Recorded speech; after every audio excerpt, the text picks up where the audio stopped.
Hey everyone, welcome to Arch's Garage, and today in the shop, right, where I'm going to be installing tire chains on my tractor. But this should enhance the performance of the tire that I have on there. I'm not going to replace the tire. And of course on my snowblower, right, I have had a couple of snowblowers with tire chains. And on that snowblower, the tire chains came, they were beat up, they were falling apart. Somebody put tire wraps in as a tensioner. So I've seen some people use bungee cords, right? That can work, right? I recommend, by the way, getting a good spring tensioner or making one. Just saw a nice video the other day of Grandpa's workshop. He actually made a set. Shout out to him. So that's what we're going to be doing in this video. I'm struggling a bit with kind of modifying the chains on my tractor. And I started doing this on my snowblower. Where I had to modify and repair the chains because the fit was so terrible. So we're going to go into a little bit about the definitions of terms so we have an idea of what we're talking about when we talk about tire chains. And I'm going to show you guys not just how I put them on my tractor. We'll do a little bit of testing, but also a little bit about modifying your tire chains in case you want to do that, in case they're not quite fitting right. So stay tuned and we'll be right back. Quick disclaimer, everybody. I just want to go over real fast, right? So title is, customizing chains on my tractor. So this is my Simplicity Sunstar, and that's one of my projects. This is mine, and I wanted to make these chains permanent, and that's kind of like important here, right? So everybody knows, like, kind of going in. Now, I can always revert them back. There's a little hook there that it's just kind of this weird hook. It's used for kind of pulling over and adding some tension to the chain and hooking everything and keeping it on temporarily, right? So that's not what this is really about. I left that hook on, I crimped everything down, I added the tensioners, and I customized the length, and so that's what we're really going to be going into, is just the customization tips and stuff. With a lot of the temporary chains, guys, depending on who you buy them from, keep in mind, right, when you pull that hook over, and if you're not cutting and tweaking and modifying, there might be a big space of the tire that's just not covered by any chains whatsoever. It's gonna, obviously you're not going to get traction in the snow and something like that. It's not going to ride well. So it's something to consider. And there are ride differences between 2 and 4 link, and there are a lot of forums that talk about that. Some people think that the 4 link rides a little bit nicer, right? Because you're on the rubber more. If you don't get them really tight, they're not gonna drive right, and they're not gonna work right. So again, this is more of a permanent, sort of semi-permanent thing. If you're looking for something temporary and you just want to know how to do that, there's plenty of quick videos out there. And again, this is part of my project, right? It's my Simplicity Sunstar, and I just like to fool around. I'm in the shop all the time. This is what I do. I'll see you guys in a bit.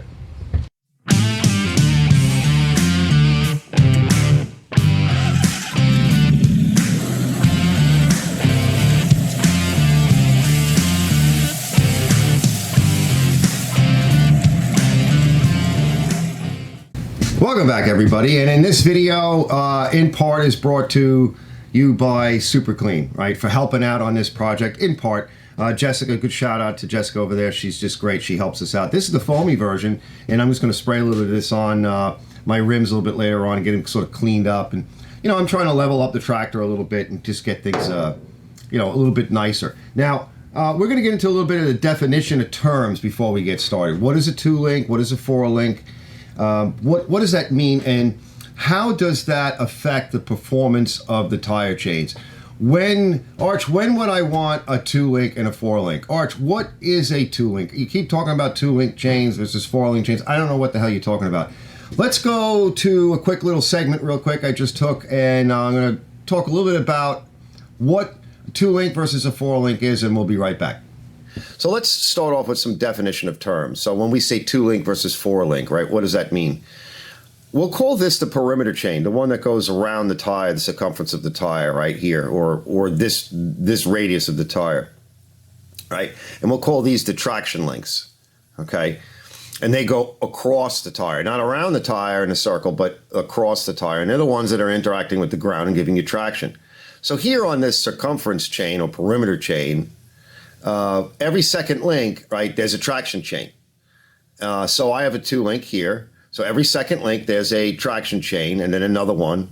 If it was a 4-link design, just imagine that this traction section would not be there, okay? And then that would expose more of the rubber, all right, to the ground as a contact patch interacting with the ground, right? So in this example here, right, you actually look down there, you'd see that chain wouldn't be there, right? And so the rubber would be contacting the ground.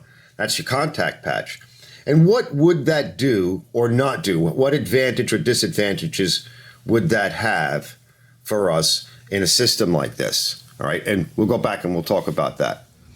Let's go to another segment that I filmed. So the tractor's backing in, and the tires in the front kind of loaded with snow, and they grab that lip, and maybe the plow is down a little bit or kind of hitting the grass or something. Whatever it was, right, that little bit of interference as I'm backing up, the front of the tractor is getting hung up a little bit. And I want to show you guys what I think happened. So let's go to that clip.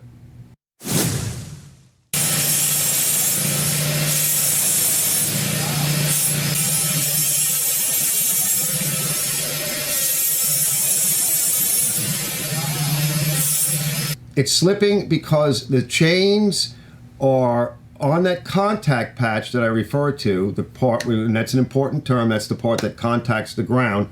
There's chains in the way, and they are, to concrete, they're slippery.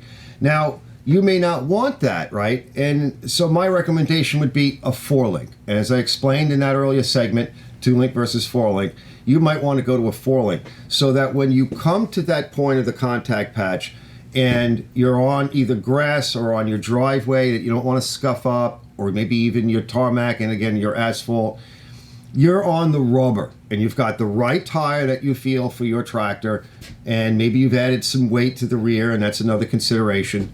And now that contact patch is on the rubber, and then you advance forward a little bit, you hit a chain, right?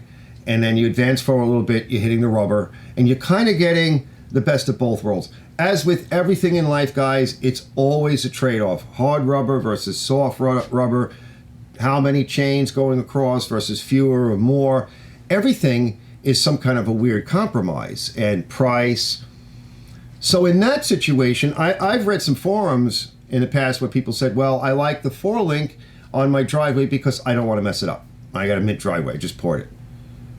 Something you want to think about. I've got my tar driveway or my asphalt driveway is new, or it's getting a little old. Maybe I don't want to fix it right now. I don't want to rip it up. I don't want to get any worse. But I need a little bit more traction, a 4-link.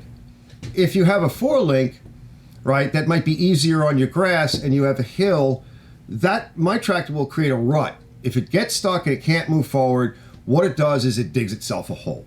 If you're using it more in a rural area with more, or maybe like with me where I don't have a lot of concrete, or you're transitioning a lot, maybe you have a concrete pad that you do a lot of your work on by your garage, but then you're out in a yard scenario, you want to think about maybe the 2-link, and you have more cross links going across, and you're going to get better traction in the mud and in the sand, right?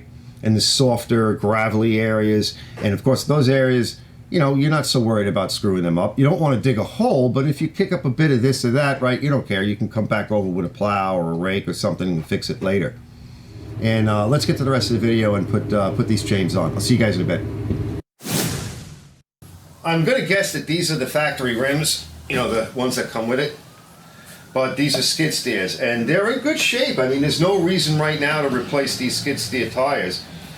Denman, made in USA. So, and only 1 leaks. We'll just get the yuck off first. And as my daughter used to say when she was like really young, Daddy, look what my got, right? Look what my got, guys. I bought a nice one. I bought a Black & Decker because the Chinese ones, well, it's probably still Chinese, but it's a coarse thread, 3-inch.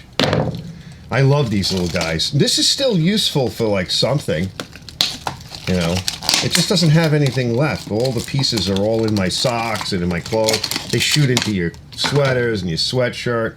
All right, we'll be back in a minute, and I'm going to start wiring this down. See, this one's just, yes. Throw that out, Arch. Why? It could be used as something. I don't know. It could be... Throw it out, Arch. No!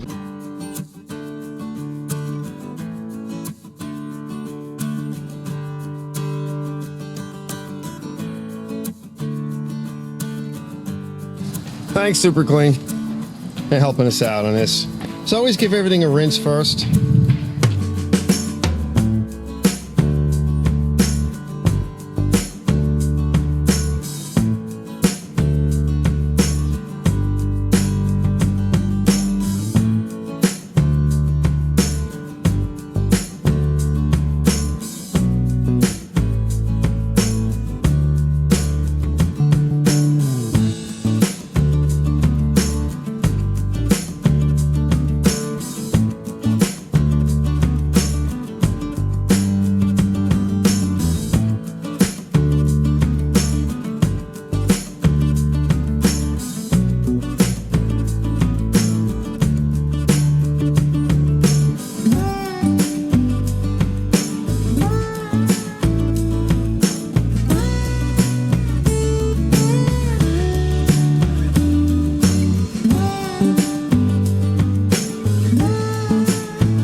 next storm already came.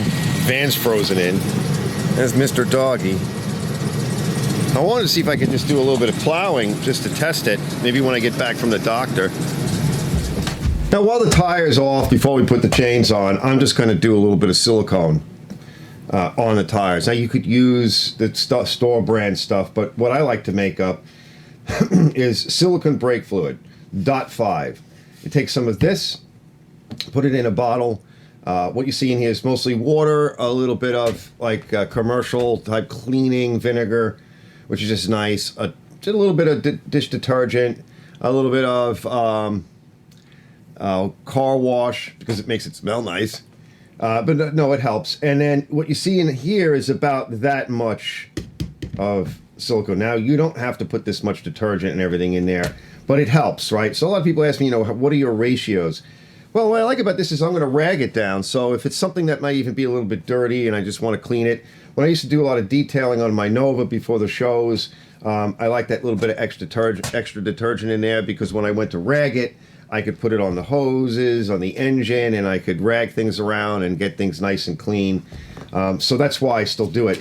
And then while you're spraying, just make sure you keep it shook, all right? All right, a couple of things I did was I just put my white paint marker, and the arrow on both of them, and the 35, that's just the amount of PSI. I also did the arrow on the back, and it should stay. It's pretty, for a while, it's pretty close to the rim of the tire, the bead area. And just a little easier, because they're directional. These are directional. Check to make sure yours, maybe are, you got to keep it, by the way, you got to keep this thing shook up. I'm just going to hose this down. Really hose it down, and I'm going to just wipe it with a rag. Now, what you can do is you can just let it set up for a minute. It's a low luster too. It's not shiny or anything. It's actually very nice. So, it's going to help it. And how often are you going to do this? All right, guys. There we go, right? We have the chains. And somewhere in here, this is supposed to be the spreader kit. Tensioner. So let's pull out some chains. Now, generally, you can take the air out of the tires.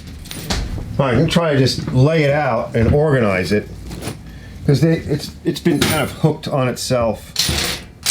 Try to get all of it in a nice row. I'll roll the tire on.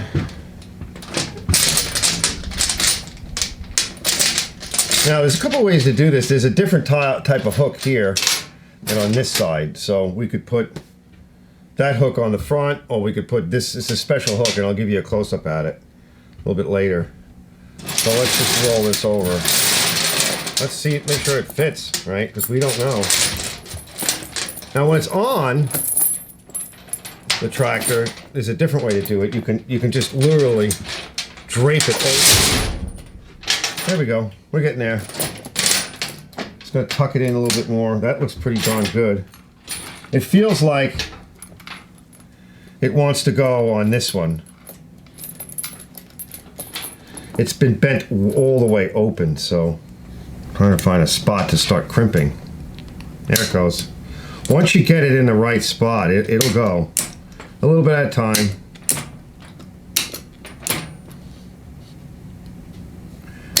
Okay, we're almost there. I don't want to go all the way. I just want to go enough to where it'll grab the chain and not have, yeah, see now the chain will come out. And then I'm just going to dress it a little bit so I can pull it around. That looks pretty good. Now we'll flip it and do the other side. And I think the tensioner will do it. But if I don't like it, I have another link. I can actually come back a little bit more. So let's try that. Let's try it the way they have it first. And then we can decide what I want to do. So we're going to bend that in. Yeah, that's in. All right. I'm going to give you a close-up on that. This, I usually put a piece of tie wrap so it doesn't fly around. Yeah, she's loose. Yeah, see all that? All right, she's loose. Okay. That's a little bit too much. And right, we have air in the tire. So you can see how much it's hanging. And see how I'm pulling it? Right? She's too loose. All right, so I moved the link to here, right, but it's already sharing a cross link. So we have to cut the excess chain off, right? So they give you room. Now there's about 10 to 15 pounds-ish air in here. We're going to leave it in for now. The other one it's about 10 pounds. It's not empty, but it was pretty much floppy. So let's cut this link off, and then we'll crush that link on. And if worst case is, we'll come over one more, so we can actually shorten it again, one more link if we have to. All right, now it went all the way through on the one, but not all the way through on the other. So I'm just going to grab it with a pair of pliers, 2 pairs, give it a twist, take it off.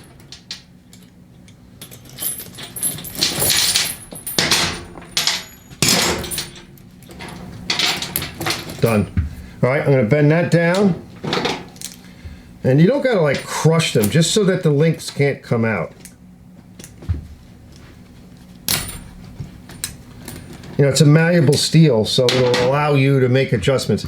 Now that's better. It's not 100%, but it's a lot better. Oh yeah, that's just about right. Okay, now same thing as before. I'm going to put that link, that weird link, to the front so I can keep an eye on it. I'm going to fight you a little bit. I don't over tighten the vise, you know, the vise grip. I just let it go a little bit at a time. And I just tighten down on the vise grip a little bit more until it starts to go.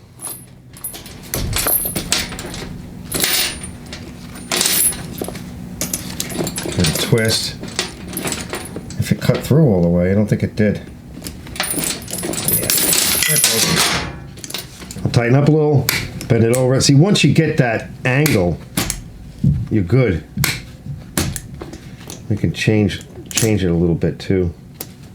Pull it down in. Just want to fold it over enough so that it doesn't come off. Well, I say don't crimp it in all the way. You want to leave a little something to get a good screwdriver in there. It can't come out, right? We can go a little bit more because I feel like this is it. So it doesn't wear itself open. I mean, it might over time, but... All right, so I just opened this up a little bit. Put your vice grip on, stick your screwdriver in, and just pry a little bit.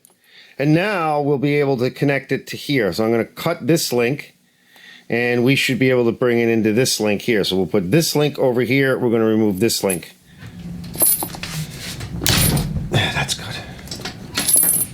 You can grind it with a cutoff wheel. And that usually does a good job of cutting these chains. Maybe yours you won't need to cut. I mean, they give you that little bit of extra because you know they don't know what tread you're using. Now you got to take the air out to put this product in. I'm not going to put much in because it's actually, I've been putting product in and it's actually starting to work. All right, that should be enough. I mean, like I said, we already have some. Now what would really help is, oh, there was still some stuff in it. Threw up a little. Now this does tell you for the size tire and everything how much to put in. Yeah, you know, Arch doesn't follow directions. It's something about science in here, and it's got. I think it's a bottle of magic, and what you're doing is it's like the lantern, and what you're doing is you're letting the genie out of the bottle, and he just goes right into your tire, and that's how it works, obviously. Let's see. Let's pick a spot. I gotta pick a spot. That's a spot. Oh boy. We might want to use our dikes. This will grab the spring a little bit better. In case we need to. I feel like it's gonna hit my face.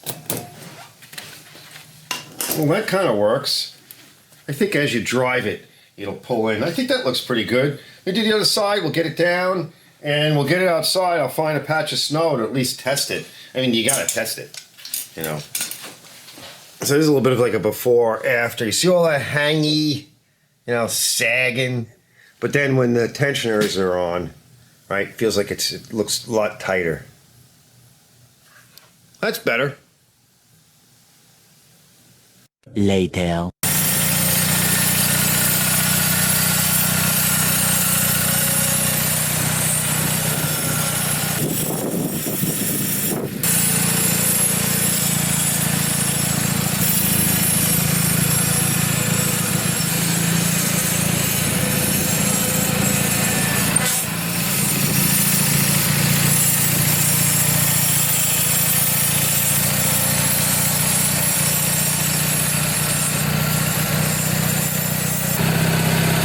It's looking good.